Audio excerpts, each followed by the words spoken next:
further ado, let's welcome back to back, this King Ron Divine Prospect to the platform, brother. Peace, peace. Shalom, shalom, family. I'm grateful to be back on the line again tonight on 43.2 The Drop. And this is one of the hottest internet radio stations on the planet right now. Definitely raising the frequency of understanding in our people every time they get on the line, man. There's always some subject matter that I don't see any other radio station covering. So we definitely got to give King Drop the definite round of applause for what he's doing on this platform and everybody else that's on the line that's assisting as well. So definitely want to give a shout out to this platform. Also want to thank the Most High Power for allowing me to be here on the show another day so that way I can deal with the family. And, I want to thank Rob the Great in there in the background. Heard him on the line. I hear Silas, Nechemeyah, my brother out there on the line as well. Shout out to him too. And everybody else that's there with you, King Drop, and everybody that's on the line listening on tonight, man. And without the people, we'd be nothing. So we're even more grateful, even myself more so, for the people that's out there that's representing this new independent thought form that we're trying to get to the masses. So shout out to everybody for that effort that we're putting in to work together as a collective whole to raise the frequency of understanding. So yeah, man, that King. And I said, love, King, much appreciated. And, what I'm saying, just right quick, and if I can just do this right quick, it's just give you another, big drop of applause over here, man, because a lot of people doubt, a lot of people sit back and they're like, well, why is he doing this? What I'm saying? Why is he messing with, those guys if they, don't understand or if they don't want to understand? And other folks on the other side is like, well, what I'm saying, Sonetta, why is he here, if he keeps bringing up this stuff that we already bodied? These Hebrews don't exist, you know what I'm saying? Yada, yada, yada. Why'd he come back? Why you letting him back? So you got all these folks that are, kind of making up those edges. But you know what I'm saying? You got some people right there in the meat of things, man, right there ready with their plate out because they understand you got to chew the meat, spit the bones. You got to find the meat that connects to you at that time and spit whatever bones you think, that cannot connect to your understanding at this time. You know what I'm saying? It's all about timing. So I just want to give some love to you, bro, because you have been crushing, man. I mean, we've seen you, man, battle it out, front lining, man, with nothing but, they call you. I was laughing at that one joint that you did with Sarah Soon Seti, Akinket. You had everybody in the building, and they're like, oh, the hyena. And you came back with, I'm David in the room with lions. Oh, cold work. Cold work. Code X, man. Because you brought it out to where, look, I'm coming, and I'm aware of where I'm at.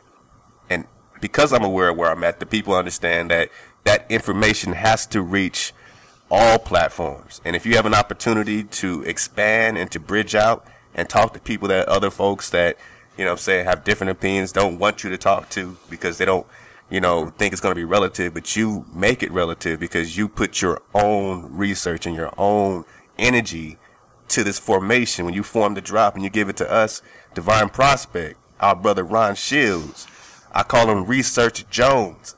Research Jones is going to get the information. He's going to bring it out. He's going to look it over. He's going to dig it out and then give us his perspective so that we can take it, chew it, and hopefully digest. You know what I'm saying? I just want to give some love to you, brother, because, I've been watching, and I appreciate you, my man. Anytime, King Drop, man. Definitely appreciate that, man, and that's always a humbling experience, when people compliment you, so that way we don't have to build up our egos to keep doing it ourselves.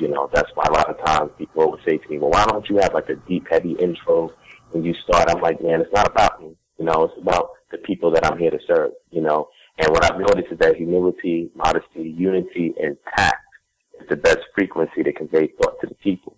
And sometimes you're going to receive some bumps and bruises. If you're a lifeguard, and somebody getting too far in the deep, and they're drowning. As a lifeguard, you're on duty, and your objective is to rescue those who are in dire need, in danger. So you dive out into the deep and you go to rescue this individual. And while you're rescuing them, you might get a couple bumps and bruises. They're frantic in the water and anxiety has crept in and fear, and elbowing you and kicking you, and you get all these bumps and bruises, you know what I'm saying?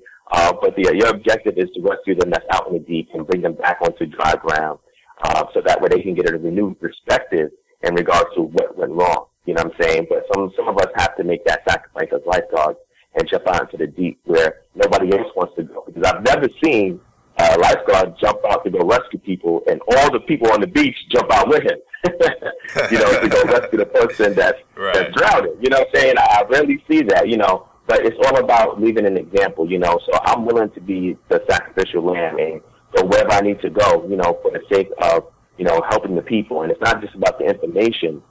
It's about getting people to do something in their communities, you know what I'm saying, and respond to different attacks going on in their community, whether it's intellectual, whether it's health, whether it's psychology, whether it's economy, whether it's politics, you know, just getting people active. So, you know, the scholarship is one wing, and the second part is the activism. How can you get people to be proactive? Because we have a lot of armchair activists, you know, people that are sitting at home, you know, saying root and rah about, oh, this should be done and that should be done, and we don't really see them out there, you know, because they're so hard on other people, but we don't see them out there. You know, I've been to Charleston, you know, when that situation went down with the, you know, Ku Klux Klan and the African Americans that was out there slashing. You know, I was out in Baltimore when the Freddie Gray incident happened. I was out in D.C. when the Million Man March happened.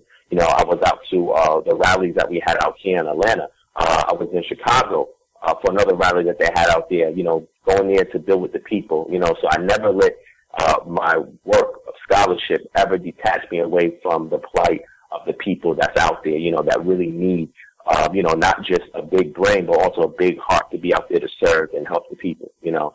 So I go where I'm needed to spread the information necessary to get people to be persuaded to act, whether that's to research more, whether that's to act in your community more, whether that's to look intrinsically of self and take the tools necessary to build chisel out a masterpiece out of the marble that's inside each and every one of us, you know. So that is my ultimate objective, is helping to build the best people that I can, and not just by leading them, but giving them the tools that they need to build a better them, you know. So, you know, that's what I have to say on that, man. And, you know, that's why I'm just grateful when I'm invited to do these type of shows, you know. In November 20th and 21st, I'll be out in Detroit. We have what's called the STEAM conference. The STEAM is a premise that was put forth by Marcus Garvey in regards to community, technology, arts, economy, strategy, etc. So he had a premise in building up the community, and what he did was he injected the community with this thought form called STEAM, you know, to look at every aspect of our reality and see how can we reclaim it for ourselves and how can we advance ourselves forward. So I'll be out there giving a lecture on repatriation or reparations or repatriation. You know, should we stay here, concentrate our resources here locally here in America, and find some way to repair our condition so that we can thrive and survive, or should we take our skills, our resources, and everything of the like and relocate back to our homeland and rebuild there? You know, so the STEAM conference, I'll definitely be giving a lecture on that to kind of spark the flame for the people to consider both of these options, to have a workable model in place and be able to go and act and do for the sake of not just themselves, but their kids and future generations, you know. And in regards to the Minority Report, that was something that I decided to put together because I wanted to dispel myths and rumors, and I wanted to give the historical data necessary to ascertain a particular claim that is made by a lot of individuals who are called Hebrew Israelites, you know. And what I wanted to do was take an academic approach to presenting this data.